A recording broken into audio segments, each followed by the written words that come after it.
Oh, boy. Good to see you, Dan. Happy New Year. Happy New Year, Spencer. I haven't seen you guys in a long time. Yeah, where have you been, Jeff? I was in India, California. No, Right. India, Asia. India, Near East Asia. India, California. India. No, I was in India with church, and we had a big time. Sometimes I get excited when we take these long breaks because I'm like, oh, man, we're going to have so much to talk about. But then we can go so long that we have nothing to talk about. Oh, We yeah. have plenty to talk about. We got... I can't really remember anything. Your house got run into by a drunk driver. There you go. And you're living in a hotel now like a fancy person. Yeah, a dude ran an Acura into my garage at about 40 miles an hour, as far as I could tell. More like an Inacura. That was Dan's joke. I stole Dan's joke, but for that first 2 seconds, you thought I was a fucking genius. It depends on what he was trying to do. It might be the most accurate in the world if he was trying to take out my garage. But I don't think so. Because you live right at the top of a hill, which is like a skateboard ramp that you can just drive straight into your garage, and that guy did it. Yeah, I think he was trying. I looked at my security cameras, and because I'm Batman, and they don't really get down that far that you could actually see what's going on. But you see headlights coming up. One of the cameras, there's a camera on the wall that he took out, so it's like you know what time he hit because the camera just changes position.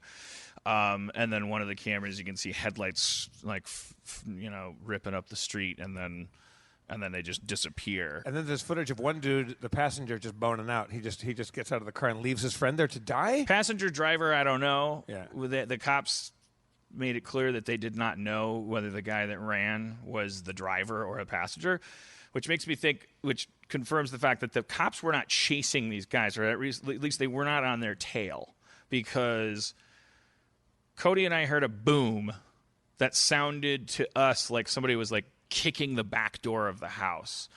And I went downstairs and I went out back with my police dog Harvey and let him run around the backyard. And I was like, there's nobody out here. I wonder what that big boom was. Somebody kicking our door. And then went to the front of the house, and there were cherries flying, like kind of illuminating the dark living room. And down by my garage, there were 6 squad cars in the street with the silhouettes of police, all with their guns drawn and shouting, which you've heard a million times in movies, but I've never heard in real life. Just like, get out there, get out, just everybody shouting different shit at the same time. Get out of the car, get on the ground, hands in the air, don't move. It's no wonder that a lot of people get shot by the police, really. Yeah. There's a lot of mixed messages. And of course, Cody was on mushrooms, which I thought was a great choice for that particular moment. And I wasn't on them. She was coming back from a get together with some great influences. Were you commenting the whole night as the police were doing their work that it was really great that Cody had done those mushrooms? Yes.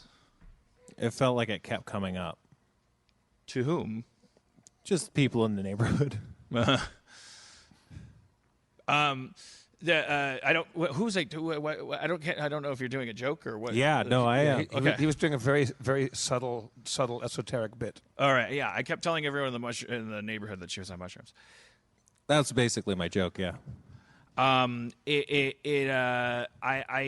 so we had a lot. The thing is that the collision with my garage took out a quarter of a wall of my garage that then was moved into the front of my gate that lets you up to my house. Hashtag privilege. Hashtag what neighborhood do you live in? But yeah, it's that was part of it. As I was really actually. This is a story about how cool it is to have a little bit of money, because my garage is not. It's down by the street, and I have insurance, and I think it's essential that garages be on the street. I have assistance. I find that always to be an advantage. And I like them up a flight of stairs. And so you guys are hilarious. Thank you. The garage is typically in a normal average American home would probably be like kind of connected to the house. Attached. And so someone smashing into it might kill your daughter or dog or destroy your, more than just some of your property. So is what I meant. And because I have a more sprawling estate. Because the average American family keeps their daughter in the garage. That's how you got it. With the snake tank and nothing really got. What got fucked up was there was a pipe in the wall of my garage. I do find this a little. I guess I shouldn't be surprised by this. I guess water pipes are like veins or arteries. They run everywhere. If you break it at any point, there was when I went down there was cop lights, and there was this huge carport that had been my garage because they just took out the whole door of the garage. And then there was this very cinematic spraying of water like that's always a part of every car wreck in the movies. Like even though there was no fire hydrant involved, there was just like this sound of like, I felt like it was like a Die Hard movie or something. Like it was just like there was just water everywhere, and the cops kept saying, "You got to call the DWP and have them shut off the water because otherwise this is bad." And I had to do that, and for that reason, and the fact that the wall of the garage is blocking my gate, and like it. This is a thing that would have crippled the life of a normal person. But I had Steve Levy, who, fresh back from his vacation, was able to get me and Cody into a hotel room, a suite, in fact, in West Hollywood, where we were able to spend New Year's Eve with my friends. And it's actually, I hate to admit it, but it's kind of been a blast having a guy drive into my garage and destroy your daughter. My daughter.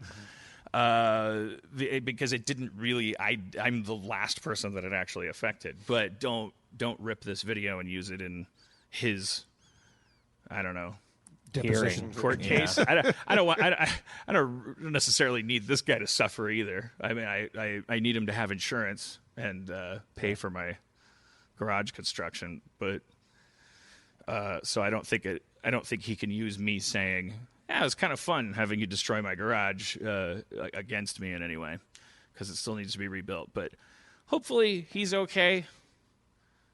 Hopefully his friend didn't do anything desperate in Amy Mann's backyard when he ran eastbound up into the hills of Las Feliz. I almost murdered Amy Mann. She was coming down the corner on her beach cruiser bicycle, and I almost completely demolished her. She was just jamming around the corner.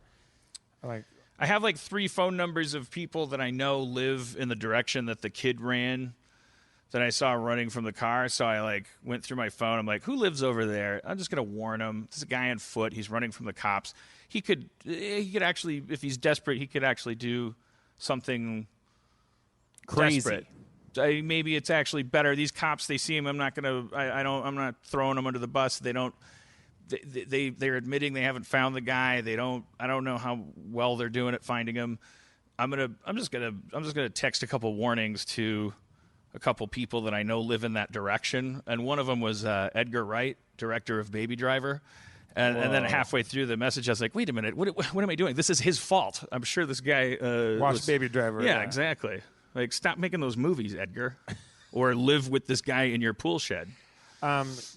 Welcome to your fucked up version of E.T., where you have to befriend this guy and get him back home to England. Apparently, both the driver and the passenger were not injured, though, right? The only real tragedy of this was that we found out that you have a sad Segway in your garage.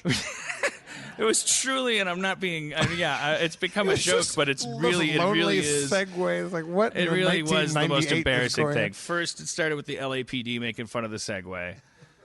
And that's part of it, is you only have to mention the Segway to make fun of it. So the LAPD was I was like, what's the damage like over there? I can't even get out the gate to see. And they're like, don't worry, bro, the Segway's okay. They were Segway shaming you? Yeah. But then Cody's like, how's my Prius? Or, she's on mushrooms, so a more accurate thing would be like, how's my Prius? And then the cops were like, other than the fact that it's a hybrid, and then I was like, okay, I see your formula. You can take your hybrid shame and you can put it I'll take it. I'll put it in the bin with all the cop insults. You guys just have a formula here. Yeah, no, Wait, they were hybrid jamming too. they were hype. You know, it's cop humor. Isn't What are it they the going to do? worst Are they going to? when someone's using less gas than the maximum amount to get around? You know, they don't know what a they're. loser. It's cop humor. They're connecting dots. I would rather my cops be linear thinkers, really, frankly. I don't want them to be that creative with their guns and their handcuffs. I'd rather they just be like, okay, you're stealing that car, which is illegal, so here's your rights to remain silent. I don't want them to be like, hey, I'm in my blue period.